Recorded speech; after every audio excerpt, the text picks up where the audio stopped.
CM YS Jagan bus యాత్రలో ఓ paralysis బాధితుడికి CM YS Jagan నేనున్నానంటూ భరోసా ఇచ్చారు. చిత్తూరు జిల్లా సదుం మండలం సదుం గ్రామానికి చెందిన 23 ఏళ్ల ముఖేష్ 2 ఏళ్ల క్రితం పారాలిసిస్కు గురయ్యాడు. ఇప్పటికే స్తోమతకు మించి అప్పులు చేసి మరీ వైద్యం చేయించింది ముఖేష్ కుటుంబం. అంతంత మాత్రం ఆదాయంతో కుటుంబాన్ని నెట్టుకొస్తున్న వారికి వైద్య ఖర్చులు తలకు మించిన భారం అయ్యాయి. అతని వైద్యానికి మరో 15 లక్షలు అవసరం అవుతాయని వారి కుటుంబ సభ్యులు చెబుతున్నారు. సీఎం వైఎస్ జగన్ను కలిస్తే తప్పక తమకు సహాయం దొరుకుతుందని నమ్మారు. మేమంతా సిద్ధం యాత్రలో సదుం వద్ద ముఖేష్ కుటుంబం ముఖ్యమంత్రిని కలిశారు.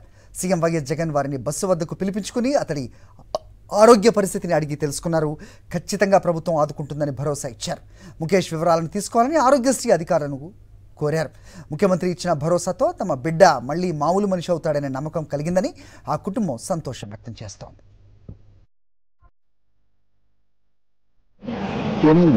మా తమ్ముడికి ఇన్ఫెక్షన్ వచ్చింది. లాస్ట్ 6 months నుంచి పారాలిసిస్ టైప్ వచ్చింది.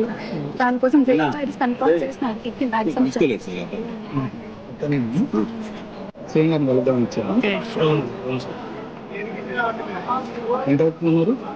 lakhs అవుతుంది. బేబీ సిఎంసీలో చూపిస్తుంది. సార్ హెల్ప్ చేస్తారు. అంటే ప్రాబ్లం ఉంది సార్. సిమ్స్కి వెళ్తే వెంగమ్మ మెడిన్ కూడా మీరు వేలూరుకి వెళ్ళాలి అన్న.